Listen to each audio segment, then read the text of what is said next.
हजारों साल पहले हमारे पूर्वज उस काल में रहते थे जब कपड़ों के रूप में वो पत्तों का इस्तेमाल करते थे और रहने के लिए वो गुफा ढूंढते थे। लेकिन तब उन्हें आग जलाने का ज्ञान नहीं था। लेकिन प्रकृति द्वारा लगाई गई आग से उनका सामना होता रहता था। प्रकृति द्वारा गिरी बिजली से आग लगने का उन्हें जानकारी नहीं था। उनकी जरूरत के हिसाब से उन्होंने शायद आग के साथ कई एक्सपेरिमेंट्स किए होंगे। वो भले ही पहले इसे खतरा समझकर बचते रहे होंगे, लेकिन हमारे दिमाग के नई चीजें खोजने की ललक ने उन्हें आग से खेलने पर प्रेरित किया होगा। कई सालों तक यही प्रक्रिया चलने के बाद आखिरकार आग का आविष्कार आदिमानव काल में ही हो गया। जंगलों में रहने वाले आदिमानव जंगली जानवरों से बचने के लिए आग का उपयोग करते थे। आदिमानव ने आग की खोज पत्थरों को रगड़ कर किया था। जब वो पत्थर को एक स्थान से दूसरे स्थान तक ले जा रहे थे तो गलती से पत्थर एक दूसरे के ऊपर गिर गए और आदिमानव ने पत्थरों के टकराव से उत्पन्न चिंगारियों को पहली बार देखा। और यहीं से होती है एक महत्वपूर्ण आविष्कार जिसे आज भी हम इंसान इस्तेमाल करते हैं। उस समय जंगलों में शेर, चीते और हाथी जैसे खूंखार जानवर घूमते थे।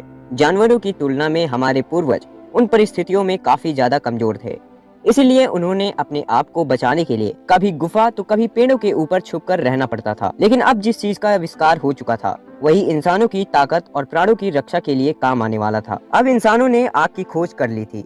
रात के समय जहां सभी प्राणी गुफा में जमा हो जाते तो गुफा के मुंह पर आग लगाई जाती थी। आग के डर से इन जानवरों को इंसानों ने अपने आप से दूर रखा। तेज तूफान और बारिश में रातों में आग ही उन्हें आराम तथा सुरक्षा प्रदान करती थी। लगभग 12,50,000 साल पहले इंसानों को आग का प्रयोग करना सही ढंग से पता हो गया।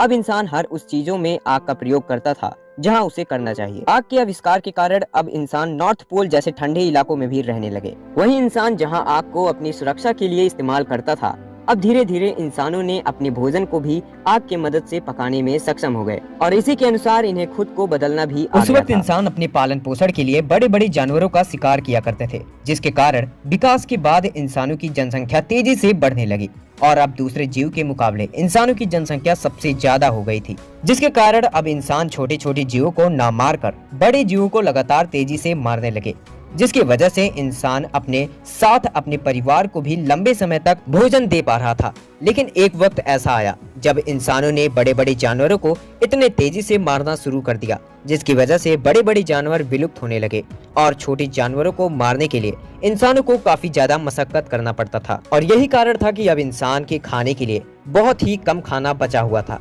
जिससे वो अपना पेट भर पाए। लेकिन एक समय ऐसा भी आया था जब इंसान भुखमरी से जूझने लगा था। ऐसा लग रहा था कि इंसानों का जीवन यहीं पर विलुप्त हो जाएगा। लेकिन जब फिर एक बार इंसानों को समझ आया कि अब हमें कुछ खाने के लिए ऐसा कुछ खोजना पड़ेगा जिससे हमारा पेट भी भर सके और जीवों को भी न मारना पड़े, तब इंसानों ने पेड़ पौधे और शाकाहारी भोजन की तरफ पहली बार अग्रसर हो गए। और यही वो समय था जब हम इंसानों में पहली बार एक किसान का रूप पैदा हुआ। पहली बार भले ही हमारे पूर्वजों ने जंगल में उगे फल को खाया होगा, लेकिन जब उन्हें समझ में आया कि इसे परमानेंट बनाया जा सकता है, तब इंसानों ने पहली बार खेती शुरू की होगी। और यहीं से शुरू होता है हम इंसानों के लिए खाने के अलग अलग वेराइटीज के भोजन। चलिए दोस्तों, मिलते हैं एक नए वीडियो में नए टॉपिक के साथ। तब तक के लिए गुड बाय।